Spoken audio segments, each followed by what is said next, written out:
The Imitation of Christ. Book 1, Thoughts Helpful in the Life of the Soul, Chapter 21, Sorrow of Heart. If you wish to make progress in virtue, live in the fear of the Lord. Do not look for too much freedom, discipline your senses, and shun inane silliness. Sorrow opens the door to many a blessing which dissoluteness usually destroys. It is a wonder that any man who considers and meditates on his exiled state and the many dangers to his soul can ever be perfectly happy in this life.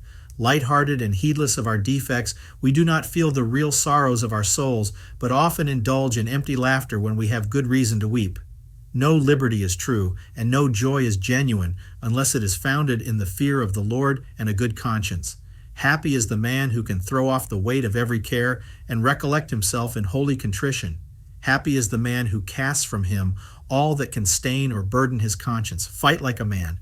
Habit is overcome by habit. If you leave men alone, they will leave you alone to do what you have to do. Do not busy yourself about the affairs of others, and do not become entangled in the business of your superiors. Keep an eye primarily on yourself, and admonish yourself instead of your friends. If you do not enjoy the favor of men, do not let it sadden you, but consider it a serious matter if you do not conduct yourself as well or as carefully as is becoming for a servant of God and a devout religious. It is often better and safer for us to have few consolations in this life, especially comforts of the body. Yet if we do not have divine consolation or experience it rarely, it is our own fault because we seek no sorrow of heart and do not forsake vain outward satisfaction. Consider yourself unworthy of divine solace and deserving rather of much tribulation. When a man is perfectly contrite, the whole world is bitter and wearisome to him. A good man always finds enough over which to mourn and weep.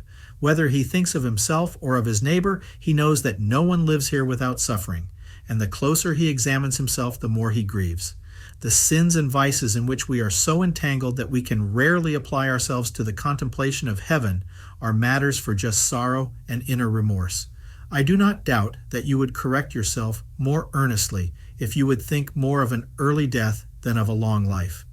And if you pondered in your heart the future pains of hell or of purgatory, I believe you would willingly endure labor and trouble and would fear no hardship. But since these thoughts never pierce the heart, and since we are enamored of flattering pleasure, we remain very cold and indifferent. Our wretched body complains so easily because our soul is altogether too lifeless.